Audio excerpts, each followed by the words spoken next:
Get a load of this! How's it going, guys? So I am back with my Mandalorian Season 2, Episode 4 review. And this episode was actually directed by Carl Weathers, who actually stars in the episode himself. Karga's back, as well as Kara. And this is a really, really good episode. I don't know if I go so far as to say it was the best of the season. We've had a lot of good episodes so far. So far, I would say probably the first being my favorite. Episode 3 was great. This was probably the most story-oriented one. I mean, Episode 3 was, with the all the Mandalorians in it as well. But this one really had like a big focus as we got to see the return of Gideon and what's in store for the future. I think a lot of people thought that this was going to be really straightforward. That we were going to get Ahsoka Tano in this one, like, right away. And, I didn't even realize last week that was Bo-Katan. Like I said, I'm not that familiar with the Clone Wars. I've only really seen just a few episodes, the first couple of episodes of the first season. So, I know there's a lot of other people who haven't seen it, but a lot of, people are probably going to say that I need to be watching. And I've been told that by other Star Wars fans. You gotta start watching it. I don't know. Like I said, I have a hard time getting into it. The art style, I know I'm probably going to end up really liking it once I give it a chance. There's been so many things that I've come across that I didn't like at first, but then when I finally gave it a chance and I ended up liking it. I think that's with a lot of things. I think a lot of people avoid things for a very long time because our first impression is negative, but then it ends up being a positive. So we get to see the return of Mithril as well. And, first of all, if you told me that name, I probably wouldn't even remember it. But it was the guy that Mando froze in carbonite for the first time. It was his first bounty that we ever saw in the first episode of The Mandalorian. So it was a really good comeback. It's a comical character. Anyway, a battle plan is now laid out. They want to, now that they're back on Navarro, Mando's back, they've got a plan that they're going to attack a base. They're going to blow this base up. They're going to get rid of this base. It's an Imperial outpost. It's like partially abandoned, but not fully. There's a skeleton crew. So they go there and they realize it's anything but. But first, there's a lot of nice little touches that we have to talk about here. Like seeing the child inside the schoolhouse with a droid teacher. There's another student that's eating like some cookies. To me, they actually kind of looked like, did you guys ever eat fudge-covered Oreos? They're probably actually going to be on store shelves in maybe a few weeks or so. They might already be there. You could find them like in a Dwayne Reed or a Rite Aid, and definitely in the supermarket. They're like fudge covered Oreos. You could get them with the white fudge or the chocolate fudge on them. They're really good. But the cookies were like blue, like with a bluish hue. So I think that's maybe what they might have been. And they might have just put some food dye on it or painted over it. But he really wants these cookies. I mean, this kid's got an appetite. So he actually uses force pull to bring the cookies to him when the kid's not looking. And then he starts eating these cookies.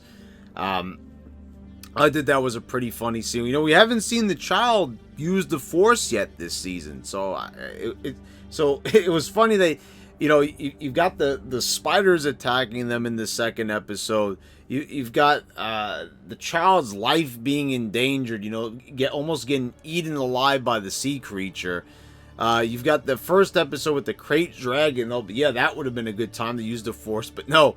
What does he do? The child waits until there's cookies, until there's treats, until he's like reached full maximum hunger level. And that's when he decides to use the force. So I thought that was pretty clever. But the story really starts to come into focus when they arrive at the base, this Imperial outpost, and they realize that it's anything but. And I really like this idea. It kind of really brought back the first level of Jedi Outcast to me when I saw this. Seeing the Imperial outpost, like kind of in the middle of nowhere. You don't know what's going on there. It's so remote from the rest of everything else. So I really, it brought me back to the adventures of Kyle Katarn and everything. And I'm sure, that's maybe not what they were going for. But, if you've played a lot of the Star Wars video games, you're going to get vibes because, they're pulling from everything here, And the way how this episode is being directed, I can't tell you, like, Carl Weathers really gets Star Wars. He's probably a bigger fan than I ever thought. Just because these people are in a Star Wars show or in a Star Wars movie, we've seen. Not everyone is, like, so crazy and it's like a super nerd for this stuff. We've seen, like, Harrison Ford, like, one of the biggest, most famous Star Wars characters of all time, and Han Solo. But, when he's talked about, Star Wars around this guy, it's kind of like, he's just, like, not really into it all that much. He's not, like, a big super fan, you could tell. It's like, it brought him fame and money, and that's kind of what Harrison Ford likes about it. It launched his career. And, but when he's talked about it, I think he's kind of, like, a little bit annoyed sometimes. I don't think a lot of actors do like the fandom where everyone just, like, just gushing over these characters that certain actors portrayed. Especially, like, if you have other work. Like, Mark Hamill goes all in for this stuff because, let's be honest, I know a lot of people will probably say, oh, what are you talking about? He's been a voice actor, which is not as successful as being, like, an on-screen actor, without a doubt. Mark Hamill and Harrison Ford, trust me, they're pay grades. You don't even have to see them to know that they're, like, in different stratospheres. I mean, we're talking about Harrison Ford, who was in so many different movies. Patriot Games, A Clear and Present Danger, you've got Indiana Jones, just so many different movies. Even acting in Cowboys and Aliens and all these movies that are even more recent. I mean, did I say Air Force One? Like, just a crazy amount of movies that he's been in. So Carl Weathers, you wouldn't think, like, okay, here's a guy, this guy's been in Rocky, is he really, or just, he hasn't really been in too much stuff. Is he just kind of getting a role for money? Well, now we know that he's a giant Star Wars fan, because you would have to be to direct an episode this good. So they get to the base and it's anything but abandoned. There's Imperial troops, there's stormtroopers up the wazoo. They play a recording, and we see that it's the scientist from, like, maybe, like, the fourth, or I think it's probably, like, the third episode, where when he had the child, when Mando first gave him up and he was experimenting on him. Well, in the recording, we find out that he did actually, even though he said that he didn't do anything to the child, he actually did. He extracted some of its blood. And this was supposed to be used for this weird experiment. You see that there's, like, this tube, and people have, like, drawn comparisons to Snoke. I mean, it didn't really look like that to me. Kind of like what we saw in The Rise of Skywalker, some type of genetically engineered type of thing. I don't know what this is. It's definitely interesting. I really am interested to see what it is, or, who it is, or what it could possibly be.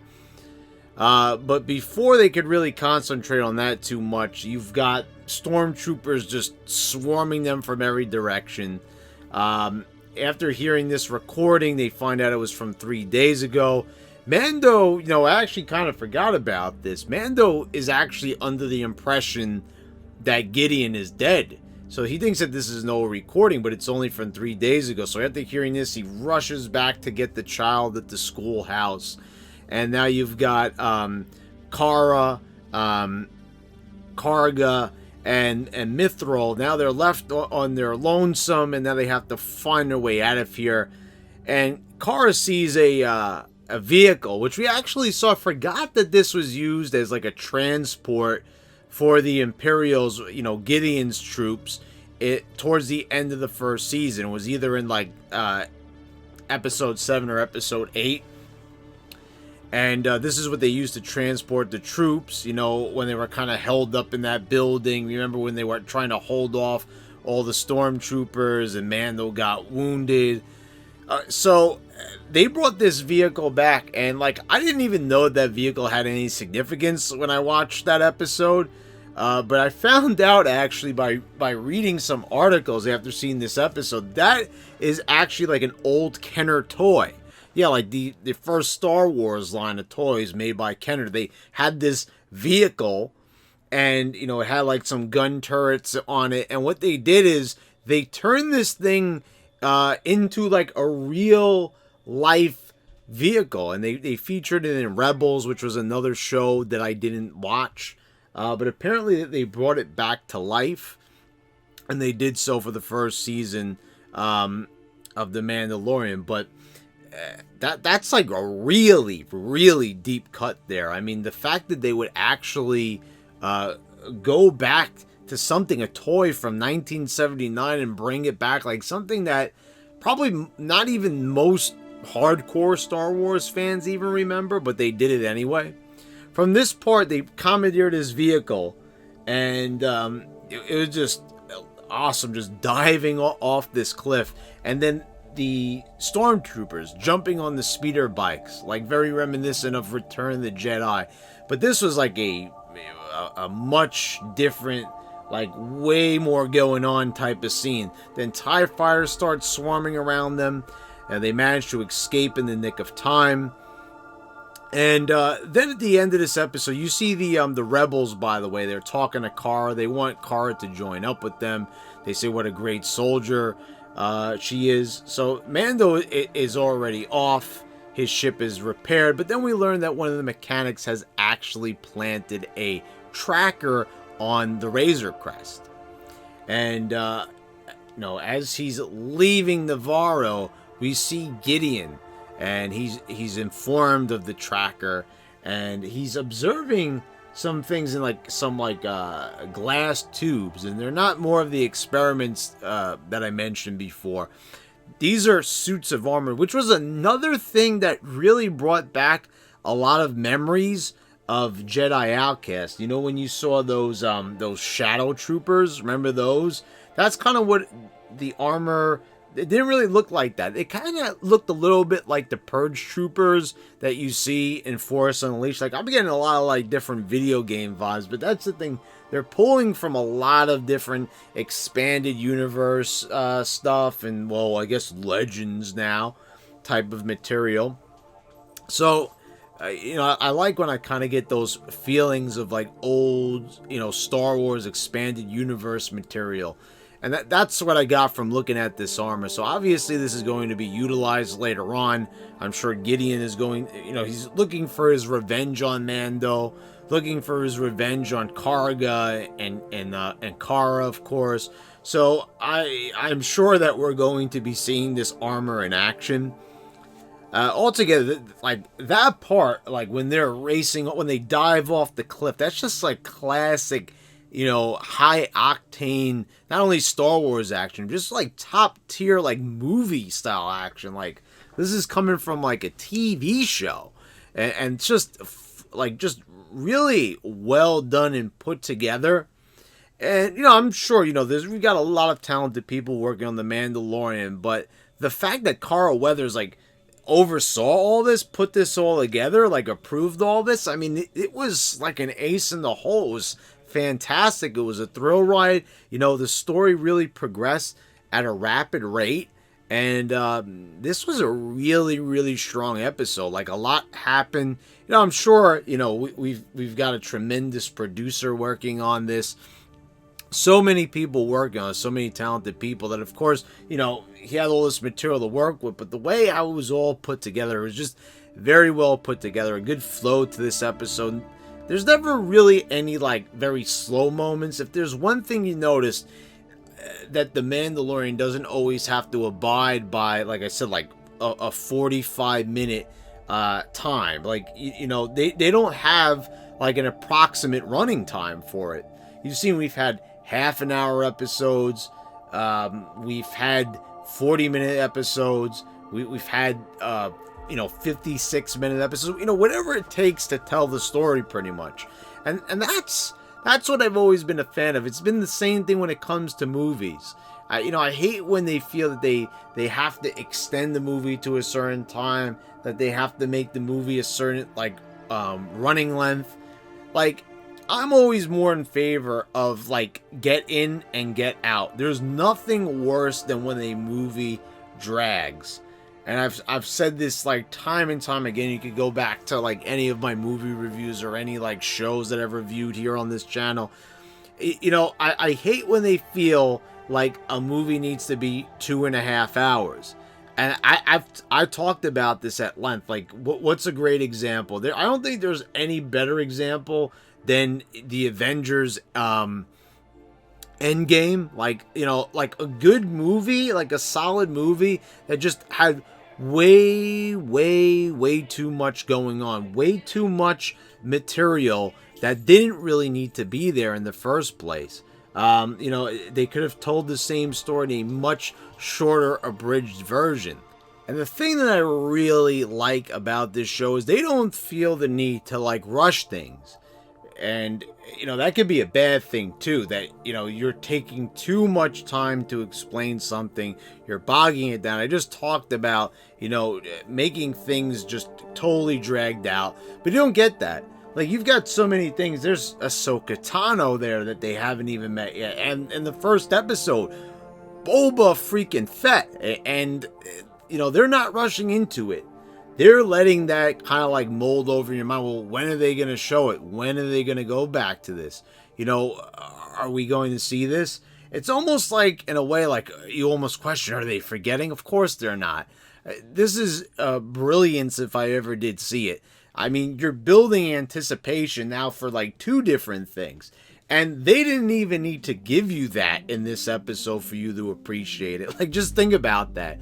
Everyone was probably salivating at the fact, Ahsoka Tano's gonna, and I think I told you in last week's review that Ahsoka's probably not going to be in this episode. And sure enough, she wasn't, and she might not be in the next. I don't know how many episodes that they have planned for this season, but I like the way how it just shows they have so much material in their hands. Their minds and their gears are grinding, and they're coming up with great, fun stories, and they don't need to rush into anything, because it shows they just have so much material that they can afford to take a break from this part of the story so they can concentrate on the main storyline, and they can come back to these things in a little bit.